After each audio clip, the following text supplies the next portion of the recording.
when people change so suddenly, it is because of possession. And why was she possessed?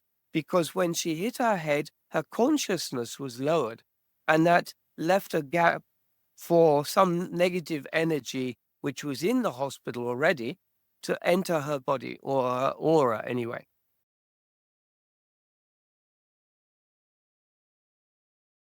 Hello and welcome to HolisticCircle podcast, Spiritual Conversation. My name is Philipp Kobald.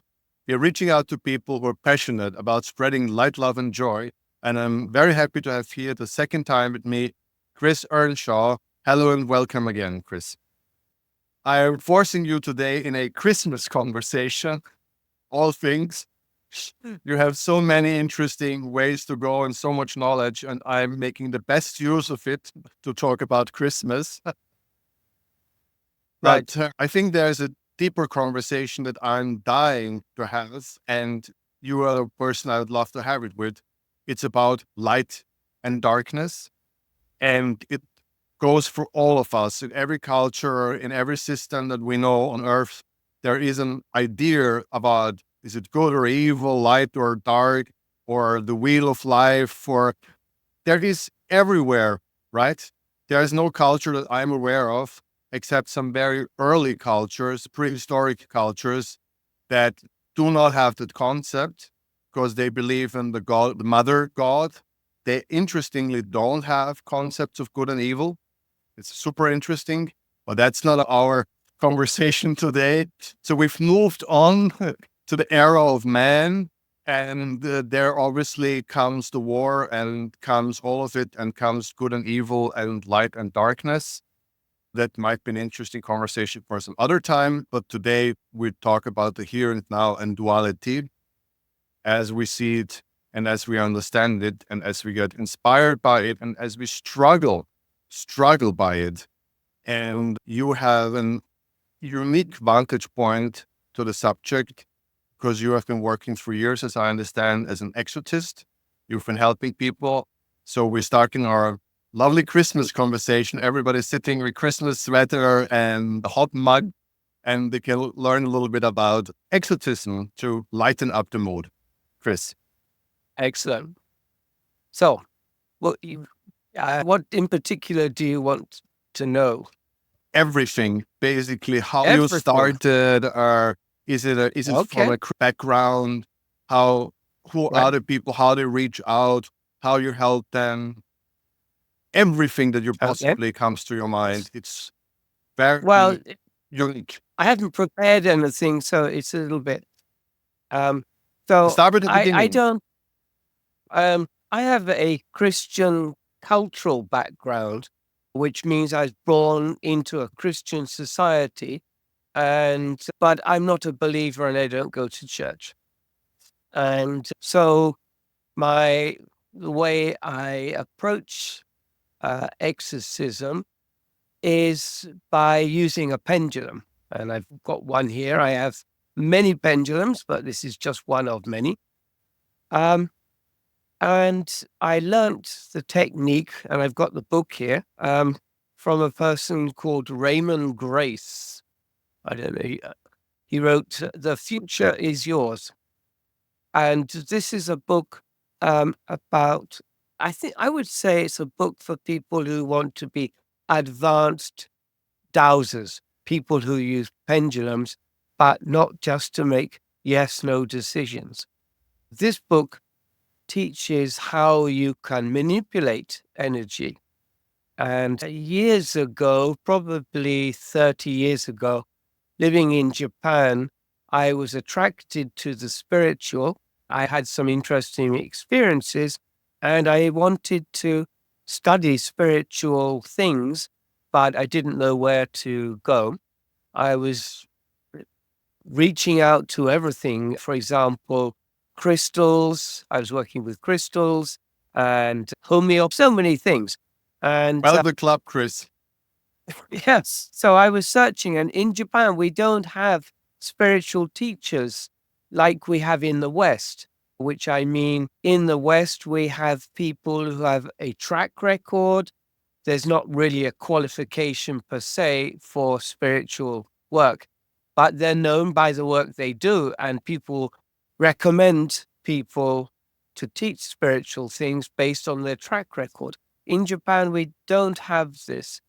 And if people who call themselves spiritual tend to be housewives with a side hobby of reading tarot cards or something.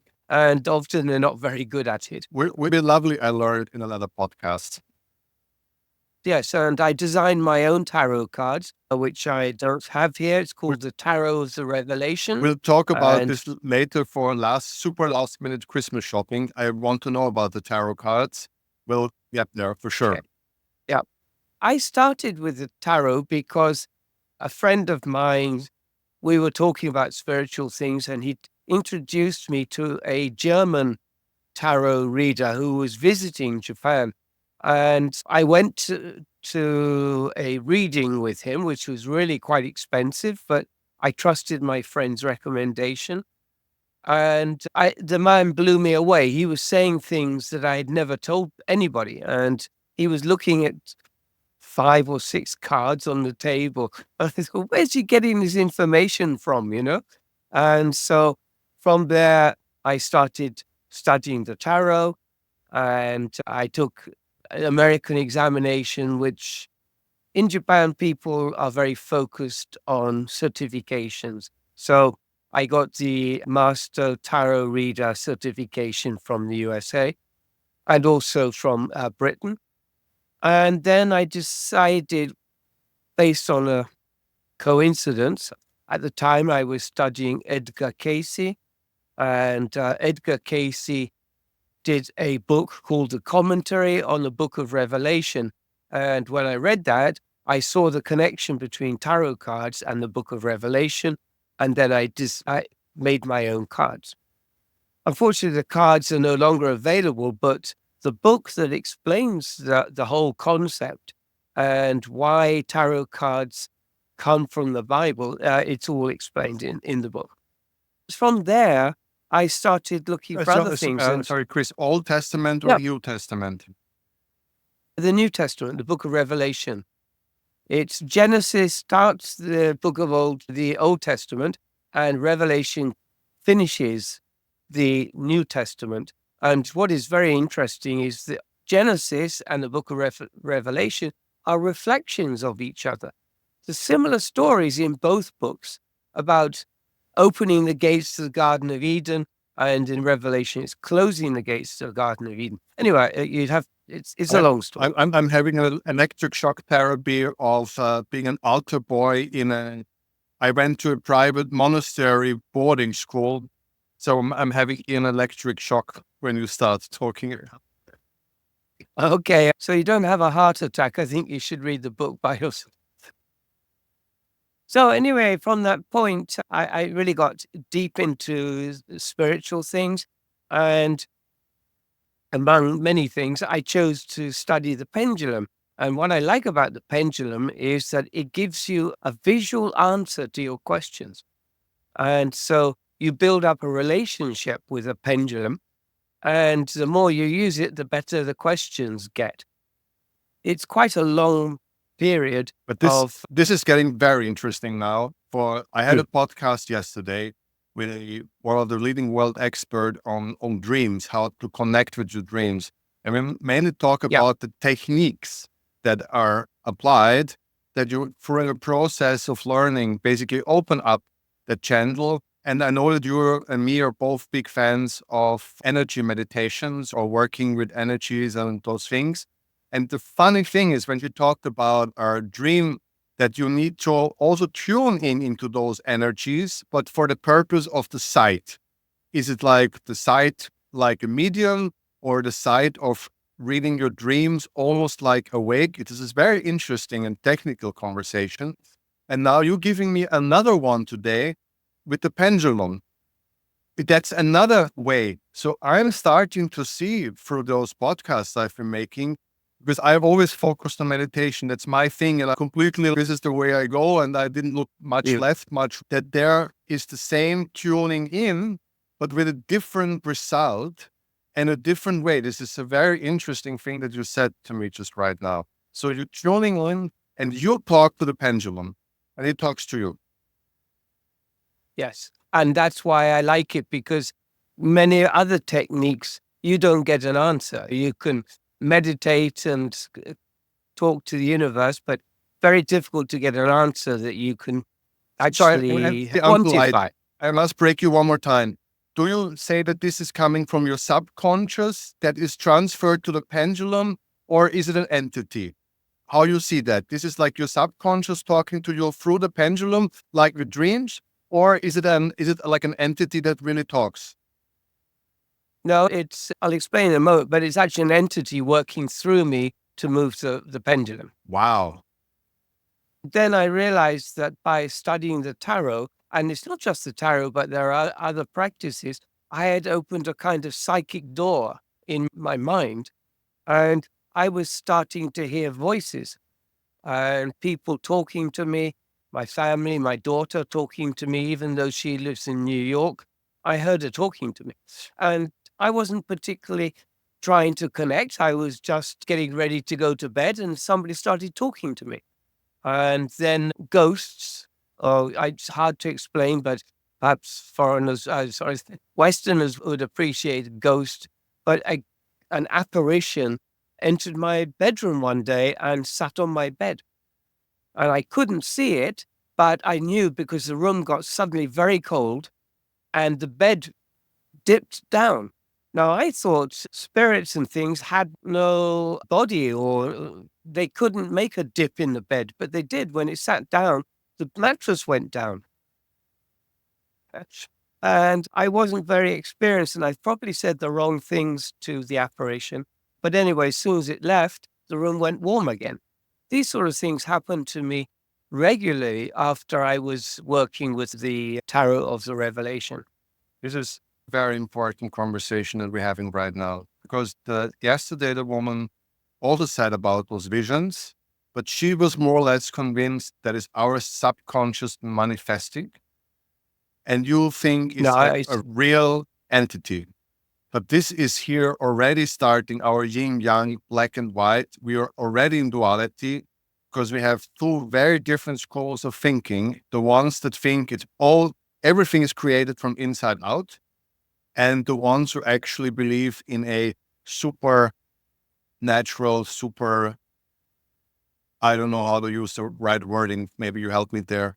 But this here is crucial, important reason why I'm doing the podcast, because that's the quest I'm on. I want the answer.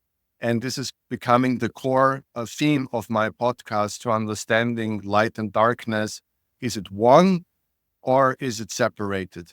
Please, sorry, go on. I'm breaking you, very unpolite. No, it's okay. So having decided to work with the pendulum, then I was looking for some really interesting information.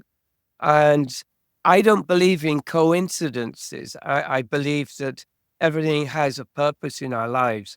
And I was driving home listening to a podcast. It wasn't a podcast in those days. It was a radio program that had been recorded. But anyway, it was Whitley Strieber. And Whitley Strieber is a person who's had UFO experiences, and he talks about it and introduces people. And he interviewed Raymond Grace, the author of this book. And so then I was listening on the radio. I was astounded by what he was telling me.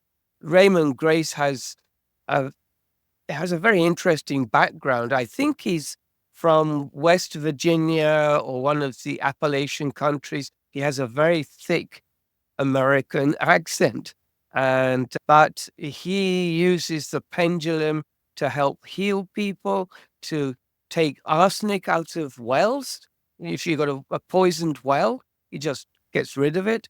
And his attitude is nobody told him he couldn't do it, so he just does it. And I'm not quite sure how I think it was working with a Ouija board or something. And so I decided to open a communication with whatever was on the other side, using a form of a Ouija, not a real Ouija board, but something like a Ouija board, which I'd written on paper. And I used a pendulum to ask questions of whatever is moving my pendulum. You know, you don't have to move it. You just have to hold it and it'll start moving. So and the energy gets stronger and stronger. And after a minute, it can go all sorts of, I don't know if you can see. Yes, you can see. So I'm not actually shaking anything. It's just moving. And I was like you. I wanted to know why it was moving. So I asked the universe, and then I found that I had a sort of guardian angel had been appointed to me. And I asked the guardian angel's name and found it was a woman. And I asked about her background and all sorts of things. And so now, when I want to do something, I don't try and force the pendulum to do anything. I call upon my guardian angel, this woman, and I ask her to contact the appropriate energies in the other side to do the work I want to achieve. So basically, here we are. I'm having the questions, you have the answers. And this is another duality that we're having here in this podcast today, the question mark and the exclamation mark. But it's wonderful because we are all on this journey, either at the beginning or at the end. So, but we are still both travelers. And in that sense, I'm happy not knowing the answer yet. So can we now a little bit move then towards exorcism? How then all of this, how was your first client, patients, whatever you call them? Yeah. So a little bit here, come to that one point where we then can move on to the next level. Right. So Raymond Grace in his book tells you about exorcisms and what to do. It's really not difficult. I had a third book I wanted to show you, but I can't. This is by William Baldwin, and it's Healing Lost Souls. It's Baldwin's name's at the bottom. Yes, I see. It's good. Healing Lost Souls. And there was a third book, which is also extremely good, very similar. And so we set up a pattern with my guardian angel. And I asked, first of all, if it's okay for me to help somebody who is suffering. And they tend to be suffering from mental issues. For example, they can't sleep, they are irritable, they suddenly strike out, or they shout at people. I had a friend, a Polish friend, and she works in a Japanese company, and she tripped on the computer cable. It was just hadn't been taped down or something. It's just total liability. And she tripped on it, and she hit her head on one of the metal working tables off his desks. And the next thing she remembers was waking up in hospital. And she was in hospital for a couple of days. And when she came out, she was like a different person. She was always angry. And yeah, it's just totally light and day sort of situation. And so then I asked the universe through my guardian angel if it was okay to heal her. And the first step was to find out what was wrong with her. And we knew she had been possessed, and that is a given. When people change so suddenly, it is because of possession. And why was she possessed? Because when she hit her head, her consciousness was lowered, and that left a gap for some negative energy, which was in the hospital already, to enter her body, or her aura anyway. I had to be clear all over again. You talk that this is a real thing. So you talk that energy is a living thing. Yeah. Yeah. It's very clarify this.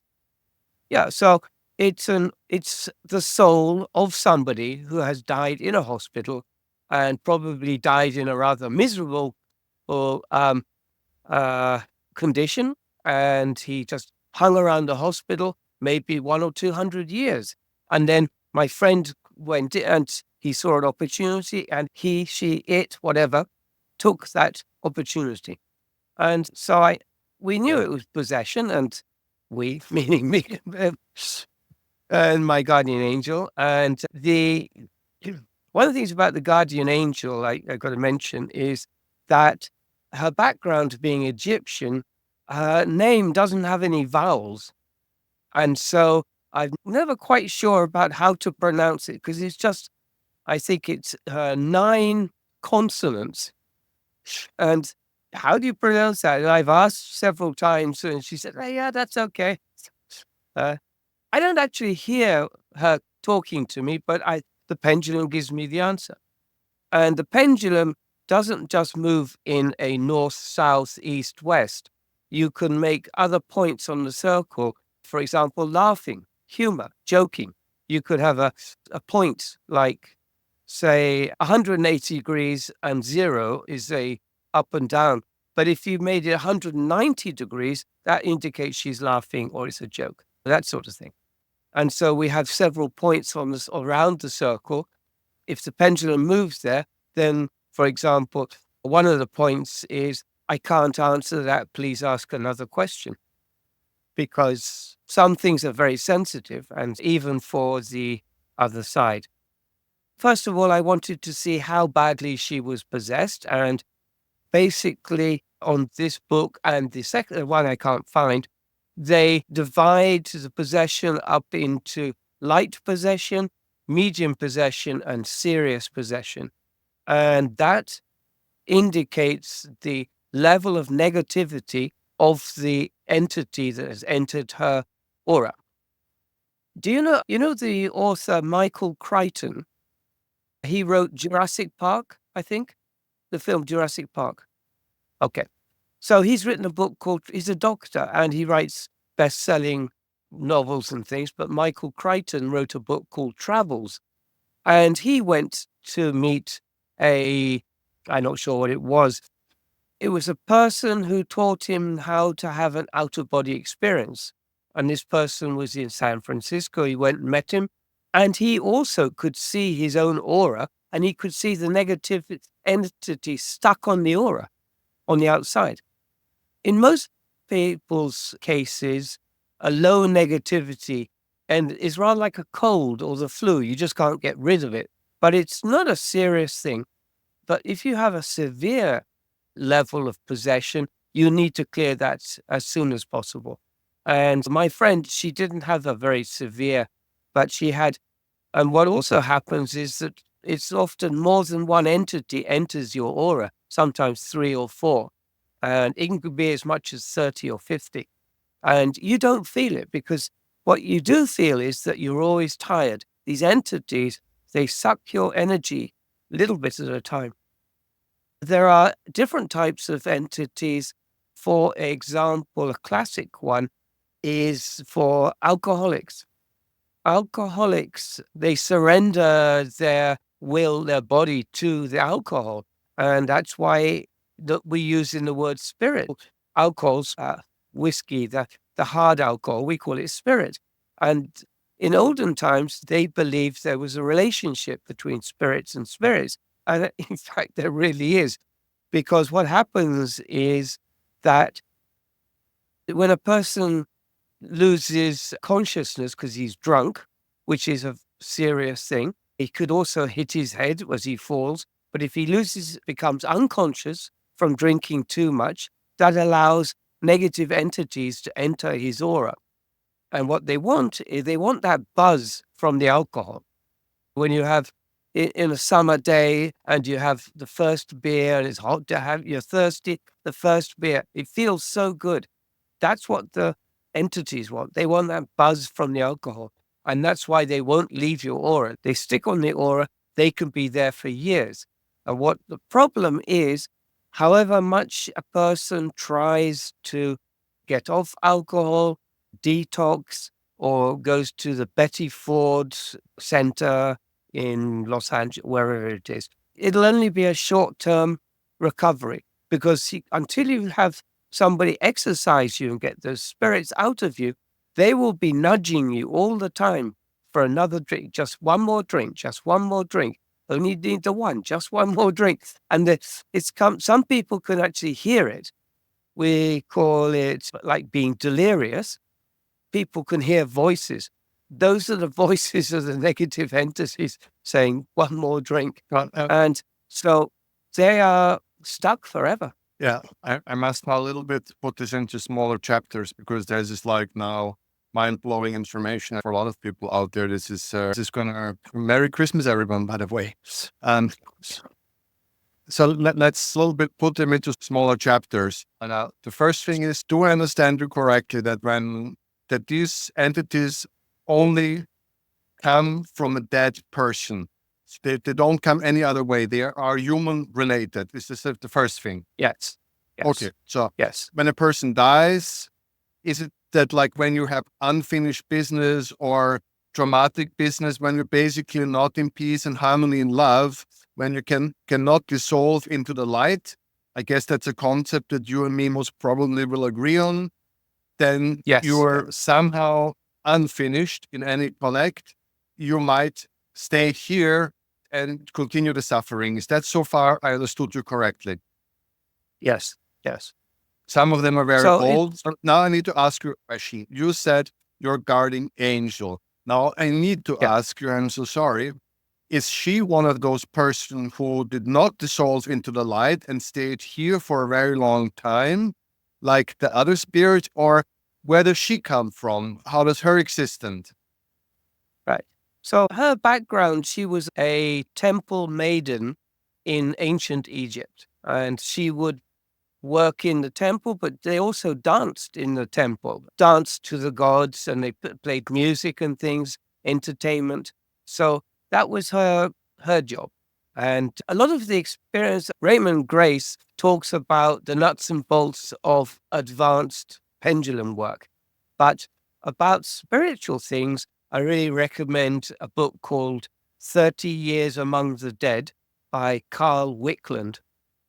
This is a remarkable book.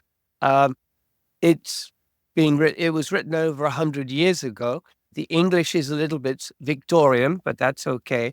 In that, he explains the whole structure of the spiritual world and what seems to happen. So certain people who are atheists do not move into heaven. They end in a kind of bardo, which is a kind of dark path. In Buddhism, they call it the red path. And these entities who don't believe in heaven, when the light opened up in the skies when they died, they didn't enter that tunnel. They were either afraid or they just for some reason didn't make the decision to enter the tunnel. And they still died. Some can be earthbound, like the people in the hospital that attached to my friend. Many people, not just hospitals, but they also go to churches. If you go to just nearly any church, you will find negative entities, which are ghosts, phantoms, whatever. You can't see them, and it's impossible to talk to them, but they're there, and there may be a group of them. They're stuck because when they died, they were so fearful of going to heaven, they are going to hell, as the priest had told them, you're a sinner, you will go to hell. And they were so scared of that, they went to the church instead for protection. First of all, it's very interesting. Just a little side note. A lot of French cathedrals have special patterns on the floors that does not allow spirits to enter. So there's like a lot of cathedrals who specifically built so the spirits cannot enter, or at least that's what is their intention is. Maybe it's not working, but it's intention. Is their original. And it's also interesting what you say. I'm still try to understand. First of all, now the wording guardian angel is a little bit complex because she's actually human who just decided she's not bad or evil, but she decided not to go for whatever reason in heaven, or the light, as most probably you and me rather call it. But now, interestingly, because in Buddha or in Buddhism, we have those great monks who do reincarnation. So they're keeping their soul here to take the knowledge and then just take it to the next. So there seems to be a lot of different level on this other side, as you're saying it. There seems to be quite a complex thing going on. And as a funny little, I must make a stupid joke, I'm so sorry, it's a very serious subject, there's no other way, then basically we are surrounded by communists who are all atheists and have not found the way to, so the spiritual world is now overrun by Stalinists. But it's just a very bad joke. No, but that's the situation. Carl Wickland described this kind of bardo as just thousands of people wandering around aimlessly. They don't know where they're going, and they can communicate with each other. So they're all arguing and complaining. They don't want for food, so none of the body functions make any are important, but they can still have a bodily shape. So even though they're ghosts, they can be identified by their faces and things. Then people who were not atheists but believed in God in whatever form they go straight into heaven. And heaven is exactly the same as we are here. They have houses, they have shops, but nobody eats food. There's no need to eat food. You don't drink anything. They work and they study with special spiritual masters about their previous lives, not just the last life when they died, but the previous lives, to see if they can make improvements and raise the quality of their spirit. They can go to lectures. Einstein's still giving lectures at universities in heaven and all sorts of, and it's so among those people, there are some who are chosen who are of such a high purity of spirit, they are chosen to act as either two things. One is to help somebody on earth, and that's what the person I call a guardian angel. And the other one is to go into Bardo and try and bring people who are lost and bewildered, all the agnostics, and try and bring them into heaven. And that's called the Band of Mercy. And these highly spiritual people, that's their job. They go in and they choose people and say, look, we've come from a better place. Wouldn't you like to come with us? And they try and negotiate or talk to them. And so that's where my spiritual guardian comes from, my guardian spirit, because of her background in being in a Egyptian temple and her deep spiritual faith. And probably she had other life experiences, because when I asked her, have you lived on earth? My pendulum nearly took off. It went this in a wild circle like that for about 5 minutes. It wouldn't stop. There was so much energy coming through. And so when I talked to her about Egypt and things, it was very interesting. Yes. When you work with people who have been possessed, you want to get these negative entities out of them. What I do is I ask my guardian spirit to find what they call spirit doctors. These are on the other side, who are somewhere between guardian angels and angels. There's this thing called a spirit doctor. They come and they take the negative energy out of the person. They just rip them out. There's these negative energy entities are such low energy compared to the higher realms. There's just no conflict. They just ripped off the person. Yeah. And the person who was possessed suddenly feels all this new energy coming through them. Right. I now need to ask you, because there's hundreds of different rituals on Earth throughout the ages where people thought that they can do that kind of a work without that, as you said, they're a spiritual doctor. That all kind of rituals. I don't want to get started with the list.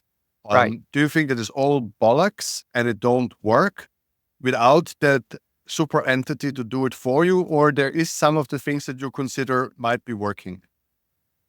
Yes, it is possible, but in the books I've read, first thing they said, you shouldn't be in the same room as the person who is possessed. You don't want the negative energy to come to you. When I ask the other side to take the negative energy away, I ask the spirit doctor, I don't use names or terminology, but I believe that's what they are. I ask them to take the entity to a higher dimension for re-education. That's the terminology I use. So many people talk about damned souls and sending them to hell. No, I don't think that's not the Christian way of doing things. We want these souls who are misguided, who, when they died, they got left behind and they saw an opportunity to get energy from somebody else. Oh, yeah, okay, I can understand that. And so I asked the other side to take to a higher dimension for re-education. So it was And I not think anybody can do it. I think, as you mentioned, anybody can do it. I don't have any special skills except I'm fairly proficient with the pendulum. But the thing is, if it's an ego trip, if you think you are doing it, I am the one with the power to say, get hence Satan. It won't work. I don't think it works very well. We saw in the film The Exorcist. Sorry, Chris. This is so crucial. I must be a little bit persistent. Uh, Yeah. People need to understand because you know it. You've done it for years. You have so much insight. Sorry, People listening to the first time in their lives, they have now.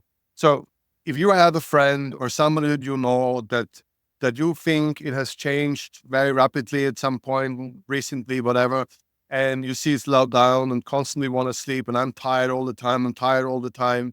So Yes. you suspect the person to have something stuck on the aura. And I can take this. It sounds very nice and harmless. And I can see to suck out energy. And I'm totally okay. That doesn't sound bad. What concretely, as an amateur who's not read all the books, there's no pendulum work. Let's say it's me and I suspect that my good friend has been suffering from it. Can I do anything to help or can I do nothing? No, of course you can. And the first thing you do is to draw this semicircle and get a pendulum and then ask the universe, is my friend possessed? And then the pendulum never lies. If you get a strange answer, it's because your question is not accurate. You have a little bit what we call woolly questions, and you need to have a perfectly. And for example, when you say your friend, but where is your friend? There are many people who have the name Philipp Kobald. So it's good to have their birthday, if possible, or where they live. And when you identify Kobalt in Leipzig, and if you can say that, I'm very if you can get it really. I'm in. But if you could get it, because there's so many people with the same names. And so the spirit world, just because you're thinking about the person, they also need to have accurate information. But this is something I'm just Joe Blow. I don't have any special techniques. I learned this all from books. I had a teacher. So with the circle, it's just simple. Just give us a little. So the circle, you write on one side yes and one side no. No. So it's best when you nod and shake your head. That's how I do it. So the nodding is a vertical movement and shaking is no. Logic here. So east to west is no and north south. You only need a semicircle because the other side of the semicircle is a reflection of the first circle. If this points at 1 o'clock, then that's 7 o'clock on the other circle. It's the same thing. Okay, so now let's say my friend, I do the circle with yes, no. Of course, I was stupid, not thinking about it like that. And the pendulum tells me yes, that the friend is possessed. And I ask if it's like light or if it's strong. And then I'll see the reaction. And then and then I need to ask the pendulum, please, could you ask someone to take away that bad spirit? Is that how it works? You could do that. Yes. I find it easier to work with somebody I know. This is a good opportunity to get to know your guardian spirit. There's somebody for everybody in the world. There is somebody there for you. And you just write A to Z on the pendulum. It takes a lot of time because what's the second letter of your name? What's the 8th letter of your name? And just ask, may I have your name, please? It's best to be polite because we really don't know much about this, but this person will facilitate your advanced techniques with a pendulum because my guardian angel is part of the spiritual world and has not just knows, but has access to much more. And if I can give a little story here about how to use a pendulum and dowsing, I was very concerned about a young junior high school girl who's about 13 or 14. She had been kidnapped. And unfortunately, it isn't that rare in Japan. It happens. Anyway, so I thought I could use my new dowsing skills to find where she was.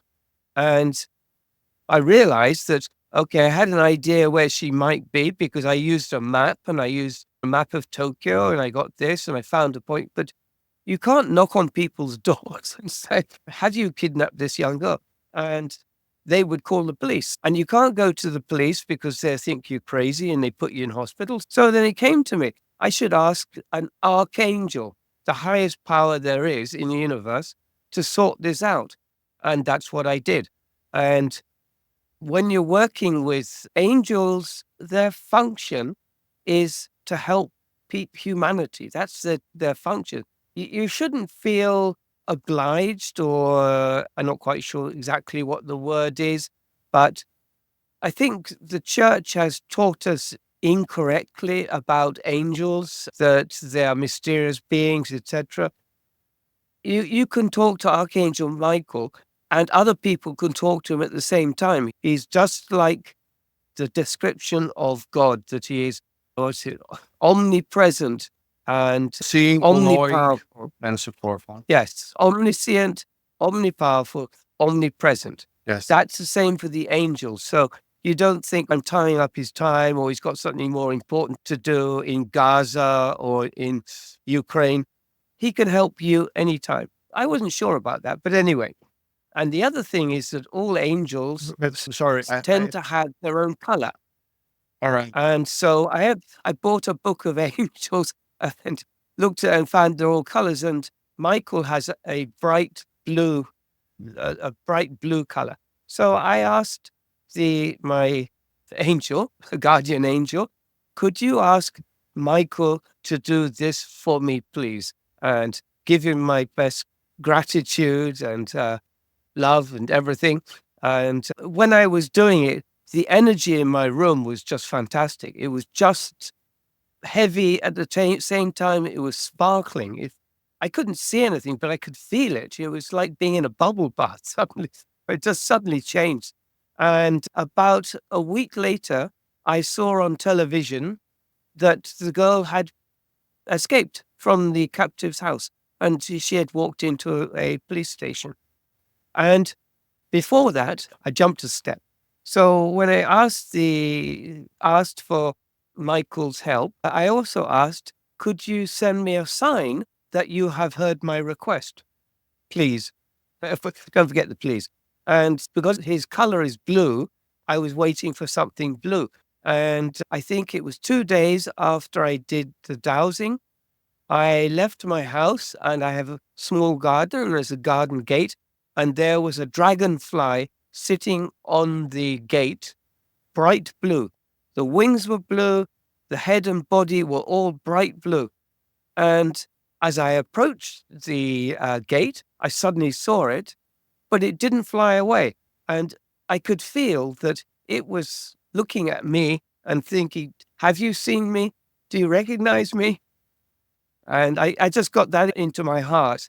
I walked very closely to the gate, opened the gate, and then it flew off. So it wanted me to recognize it with being a sign from Archangel Michael that my request had been received. And that was such a great feeling for myself of, even I can achieve it. And then 3-4 days later on television, the girl walks into a police station. The work is done. So the important thing, I think, is to not get involved in an ego trip. I don't really tell people the things I do because it sounds like I'm a sort of, I don't know, Merlin, the magician or something. No, it's actually anybody can do this, and it's very exciting work. There's many other things I've learned since then. But the thing is to be modest and humble. We're part of a wonderful universe. I say to my students, life is wonderful. And what I mean is, it is full of wonders. Wonderful means it's full of wonder. And I'm seeing this every day with the simple things that I do in my study in Tokyo. Thank you. We agreed on 50 minutes, and unfortunately, Yeah. we are running out of time.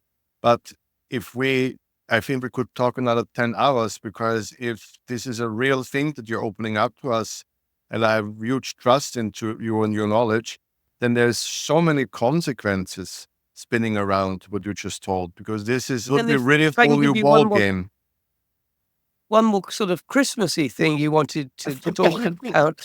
Oh, I'm not a Christian. And when people say Christmas, I always reply with "Bah humbug," which is from Oh Charles Dickens. no, no. Charles Dickens. But it's all made up stories and misunderstood myths and practices, and it's for the children. And I'm no longer a child, so give me a bottle of whiskey, I'm happy. No, the thing is that all spirits live on a spectrum.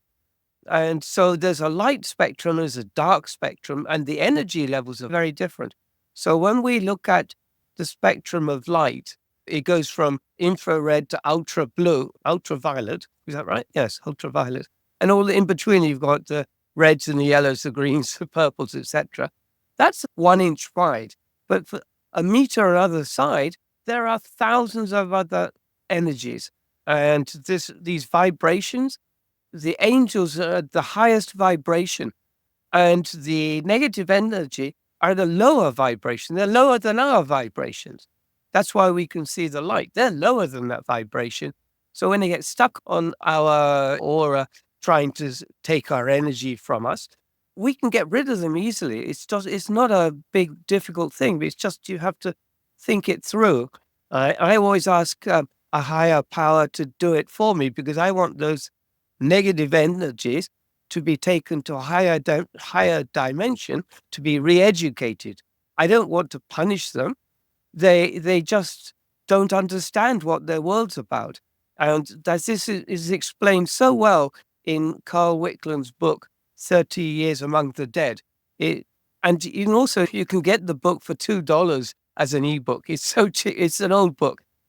So, yes, I like to think there's compassion. This is what we're helping people, but I want to be compassionate with these negative energies. They're lost souls, they're uneducated, but they're in the dark part of the universe. And then there's the light part of the universe, and that's all the angels and the happy stories. So for Christmas, let's focus on the light and the happy stuff. Well, first of all, I've decided to forever stay a little bit child once a year. And the series end of November, I open up the gate, and somewhere in the middle of January, I'm closing it back down. But you can do all the crazy stuff. I have a pink Christmas tree this year, by the way. It's a real Christmas tree with pink balls. I'm all out when it comes to Christmas, do a sweater and everything. Once a year, it's cleansing. It's my spiritual cleansing. I don't know if it works or it takes spirits. If I have them, I don't know. But if I have them, I believe a pink tree will do the trick in my case. But well, that will help with your own energy, but it won't you won't get rid of negative energy stuck in your aura. It doesn't. They're like limpets or what those insects that stick on dogs and cats. They got teeth. Sticks or whatever they're called. Yeah. I forget what they're called, but they don't leave very easily, and it can be a little bit complicated. And the second thing, you also want to do a second reading, asking your guardian angel after the work has been done to see how well the work has been done. Sometimes only the really serious ones get taken away first. And still there's some small ones that they're just a nuisance. They're not seriously affecting anybody's energy levels. They're like onlookers, followers, or something like that. One last time I ask you, this can only be taken away by spirits. We as a human, you and me together, we cannot cleanse them. Only spirits can cleanse them. We are absolutely clear on this information. It's so difficult. If you are a very spiritual person, I think you can do it by yourself. That's another subject. As I mentioned before, if you saw, I didn't finish this conversation, but the film The Exorcist, which is a real story, they had 4 priests trying to exorcise a kid in bed. And the kid had been possessed by a very high, very powerful negative being. It entered his body, and he was shouting abuse at the clergy in Latin. And it took them over a month to clear that thing. And you could see they're exhausted. Every day they're around the bed and they're saying prayers. But that took a month because it's not really effectual. If you really want to be effectual, you have to ask the spirit world, and the spirit world just sends an angel down, thump, it's just gone. I always thought the way I understood that the Catholic exorcism is that they're actually praying for entities to come and do it for them. I always thought that's their exorcism actually supposed to work. And Yes, secondly, maybe. they don't follow your guidance because they're in the same room, but That's they're right. wearing priest gloves, so they maybe are protected. And also sometimes they draw symbols on the floor, like the churches again, but you would doubt that they are actually effective. So The devil just makes fun of all the prayers and the crosses and the holy water. The devil just laughs at that's it. not a Christmas message. Oh Oh, no! sorry. Okay. But that's the film, okay? That's the film, The Exorcist. No, it works. And It works. so, no, the thing is that we are very powerful beings, and we have taken that power. The church has taken that power from us by saying, no, it's only the Vatican that can exorcise people. I, And the Vatican has a school of exorcists, and they dispatch these exorcists all around the world. The thing, I saw a newspaper article saying that the situation in New York is so bad that the Archdiocese of New York asked the Vatican to send 14 more exorcists to help because there's so much work needed to be done. And I understand that if people are turning to drugs and cocaine and they're always drunk, and they're going to get, if you're not careful, you will get possessed. I'm taking this And if you as hang around with possessed people, it's just one to the other. It's like a cold; it moves from one to the other. yes. I worked with a mother, and she was seriously mentally challenged, but I was able to ask for help, and we cleared all her negativity. But they came back to her within about 2 weeks, and then I realized, uh, thinking about it, the child also, her 5-year-old child, was also possessed. The child was playing up sometimes and shouting and screaming, and the child was passing the energy back to his mother, and the mother was just. So it's like getting the cold. You got to One more. heal the whole family. Well, That was a learning experience. I'm taking it very serious what you said, but I had to keep a light message at the end. But Yes, sure. I think that there's a whole parallel world. And as you said, there are hundreds of Catholic licensed exorcists, and it's been here since human mankind. We do exorcism for all cultures, Yeah. for all things. It's impossible that they're all crazy. But we are just so stuck into this new world where so much is invisible to us and so much has been discarded and rejected.